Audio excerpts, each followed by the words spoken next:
When I was a kid, I remember my mother and my uncle and my cousins in the living room making their own music. They used to, they had their own little juke joint thing happening, but at the same time, they were making their own music. They used to sit up all night. My uncle used to play the guitar, and they used to sing calypsos, and that was kind of part of what helped me to this day in terms of just kind of finding myself and helping me to be who I am and what I am right now. Because I remember those days. I remember them listening to artists like Brooke Benton and Sam Cooke and Temptations, the whole Motown era. And when I actually got in school, I played guitar first, but I learned sax, and sax I learned formally, and I do that. People think I play guitar. I can't play no guitar. I just kind of do that to get chicks. But guitar, chicks like guitar players.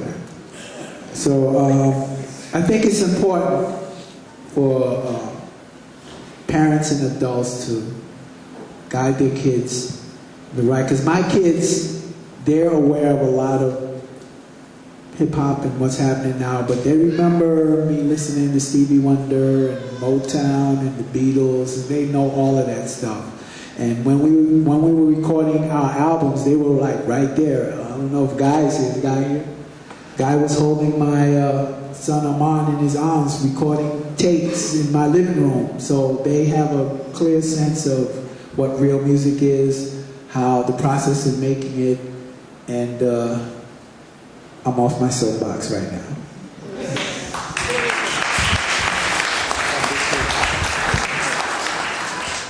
Well, like Greg mentioned, I went to Howard University, and I got a janitor degree, being a janitor, and then, yes, thank you, Scrubber. No, I went to Howard University because I grew up loving Donny Hathaway, and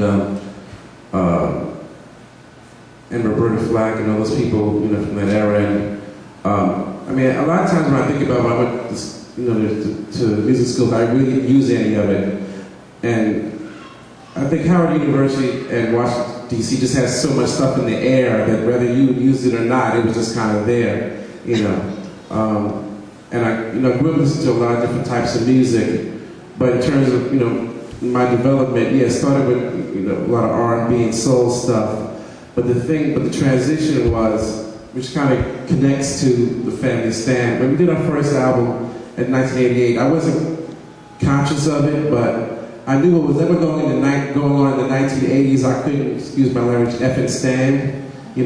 All these kind of slick, polished, digitalized drum machines and a lot of great singers, but everything was like, I remember Broken Massage, and we do backgrounds. There was a lot of singers, everything was like, ooh, ah, and ooh, and ooh, and this, kind of cathedral, Kashif stuff that was really good pop, really good, rhythm and blues and R&B that was really stuff, but it was too slick. And I know that we didn't realize we were doing this thing, which might have been like a neo or whatever, but that we just come from a soulful place we needed to get back to.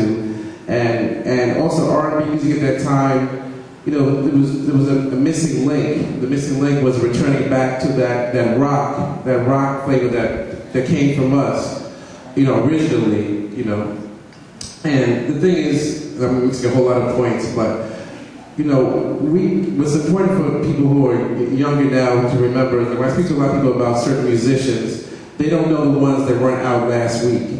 And we grew up, Billie Holiday, we don't know these people. A lot of people were dead, but we were born, but we knew who they were.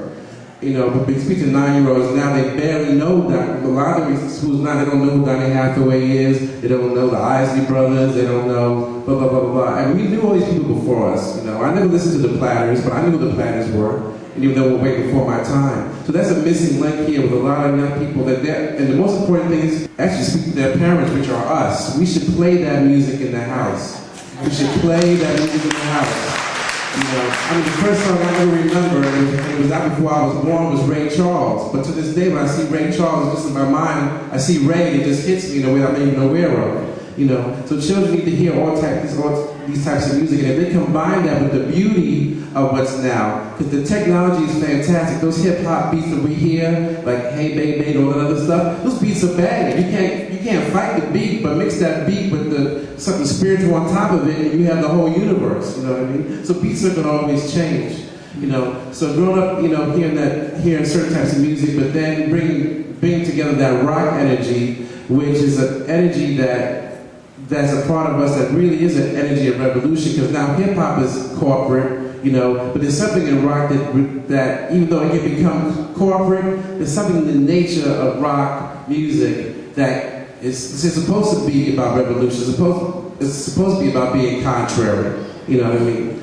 I mean, hip-hop arises out of people trying to find their own identity, and also create their own world and their own money and power structure. There's a lot of, it's so deep that the music, people used to talk about what was going to be effective with those black exploitation films in the 70s, and we didn't know what they were going to be, and it affected the music. Well, we need to do that in a positive way, which is coming out now, So I'm mixing a whole lot of points, but the point I'm trying to say is all these things influenced us, and made us want to say something special, in our music.